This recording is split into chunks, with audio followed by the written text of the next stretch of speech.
Political, entertainment, sports और हर तरह की न्यूज़ के लिए फेस न्यूज़ चैनल सब्सक्राइब करें और इंस्टेंट अपडेट्स के लिए बेल आइकन ज़रूर दबाएं।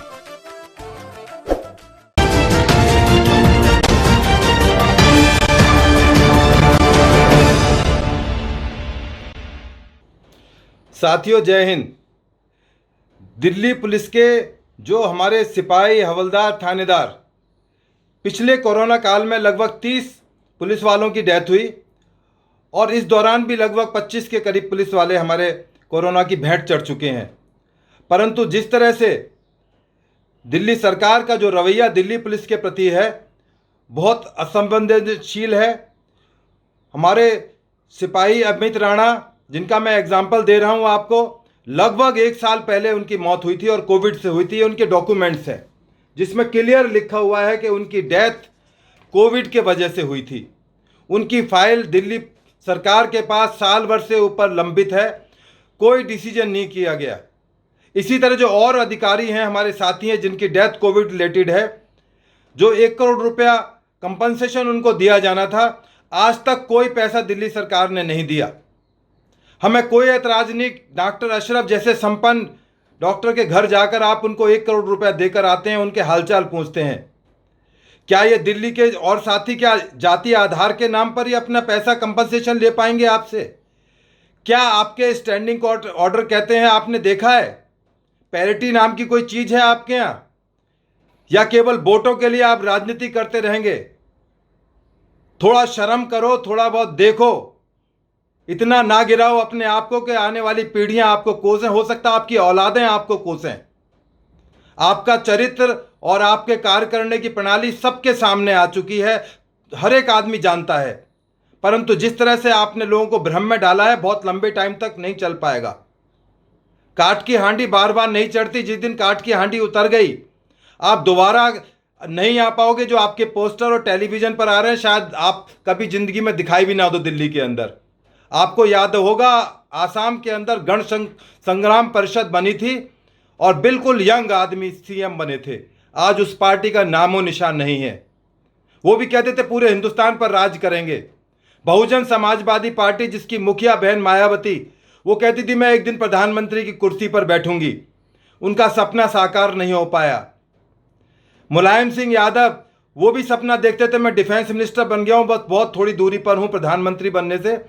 वो नहीं, उनका सपने हो पाए पूरे।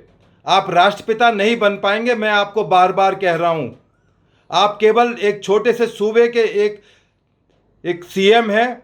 आप पानी और बिजली और जो स्वास्थ्य सुविधाएं हैं वही पूरा मुहैया नहीं करा पा रहे हैं। जिस तरह से आपने छीछा लेदर कराई है अभी सेकंड वेव के दौरान में, वो किसी से छिपी नहीं हुई है। आपकी कथनी और करनी में इतना फर्क है कि लोग जान चुके हैं, आपको समझ चुके हैं अच्छी तरह से।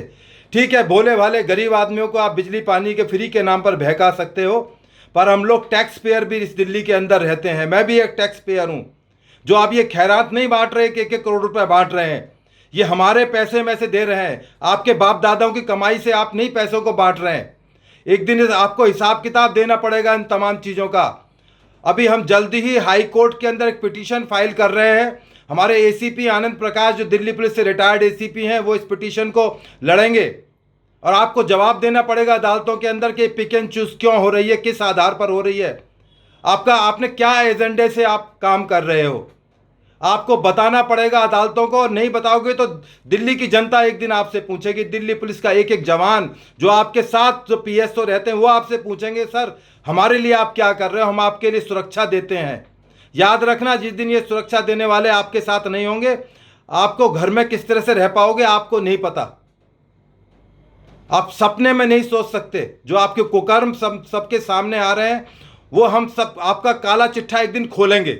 याद रखिए, जरूर खुलेगा आपका काला चिट्ठा। अभी 31 मई को पूजा राणा, जो उनकी पत्नी है, हमारे कार्यालय में आएंगी, अपनी बात रखेंगी कि उनको किस तरह से दुख तकलीफों का सामना करना पड़ रहा है। उनके 2 छोटे छोटे बच्चे हैं, वो बेरोजगार महिला हैं, गांव में सोनीपत में रहती हैं। उनका एक छोटा बच्चा मात्र 5 साल का है। आपने पूछा उनके घर जाकर कि आप कैसे रह रहे हो, आपको कोई आर्थिक मदद या किसी तरह की मदद की जरूरत है? आप किस आधार पर कर रहे हैं? डॉक्टर की मदद करना बहुत अच्छी बात है, वो लोग हमारी जान बचाते हैं। के अग्रवाल जी मर गए, क्या आपने उनके लिए दो शब्द कहे? क्या आप उनके घर पर गए? आपने 1 करोड़ रुपया दिया उनको? कोई मदद की उनकी? ऐसे ऐसे 100 डॉक्टर मर गए। परंतु जो आपने एजेंडा चला रहा है ये बहुत दिन तक चलने वाला नहीं है और लोग एक दिन आपके मुंह पर थूकेंगे। आपको जवाब देना होगा, अदालतों में जवाब देना होगा, समाज के अंदर और अपने परिवार के अंदर भी जवाब देना पड़ेगा कि ऐसा आप क्यों करते रहे, किसके लिए करते रहे। थोड़ा समय है अब भी सोचने समझने का। मैं गारंटी दे रहा हूं, आप बहुत छोटे सूबे के केवल सीएम हो। आप कभी सोचो कि आप पूरे हिंदुस्तान के कोई बहुत राष्ट्रपति या प्राइम मिनिस्टर लोगों के नहीं, आपका सपना नहीं होगा। क्योंकि आपने जो वायदे किए थे कि मैं मेट्रो में सफ़र करूंगा, मैं जनता से हर आदेश लूंगा, मैं सरकारी बंगले में नहीं रहूंगा, वो हम आपके वायदे भूले नहीं है। कि मैं राजनीति में नहीं आऊंगा, बच्चों पर हाथ रखकर आपने कसम खाई थी, वो आपकी कस्में हम देख चुके हैं। इसके बाद 6 जून को हम दिल्ली पुलिस के अधिकारियों से रिक्वेस्ट करेंगे, हमें सांकेतिक एक अपनी बात रखने का शहीदी पार्क में शाम को 4 से 6 बजे तक का मौका दिया जाए, जिससे हमारे दिल्ली पुलिस के रिटायर्ड साथी और पब्लिक के जो हमारे साथी जो हमारी विचारधारा से सहमत हैं वो अपनी बात को वहाँ पर आकर रखेंगे और आपको आगाह करेंगे और तमाम कोविड नियमों का पालन करेंगे। हम वो किसान आंदोलन वाले नहीं हैं जो सरकार की बात को नहीं मानते। जो जिस तरह से आप उनको सपोर्ट कर रहे हो आज तक, उनको बिजली पानी मुहैया कराए, आपको शर्म आनी चाहिए आपको। और इसका हिसाब किताब जल्दी ही होगा, आप इंतजार कीजिए। 31 तारीख को उनकी पत्नी आपसे सवाल पूछेंगी और 6 तारीख को हम आपसे सवाल पूछेंगे 6 जून को कि आप क्या कर रहे हैं, उन फाइलों पर क्यों लिए बैठे हैं। पुलिस मुख्यालय से फाइल आपके पास रखी हुई है, साल से ऊपर हो गया, आप उस पर निर्णय नहीं कर पा रहे हैं। मैं माननीय कमिश्नर साहब से और एलजी साहब से रिक्वेस्ट करूंगा, आप ये सारा मामला आपकी पावर के अंदर है, एलजी साहब को तमाम तरह की क्षमताएं हैं, वो इन फाइलों का निपटारा करें और जो भी हमारे कोविड से रिलेटेड डेथ हुई हैं उन तमाम को कंपनसेशन दिया जाए। ये जो खैरात बांटने का इन्होंने तरीका है, इस पर रोक लगाई जाए और तुरंत रोक लगाई जाए। जय हिंद, जय भारत।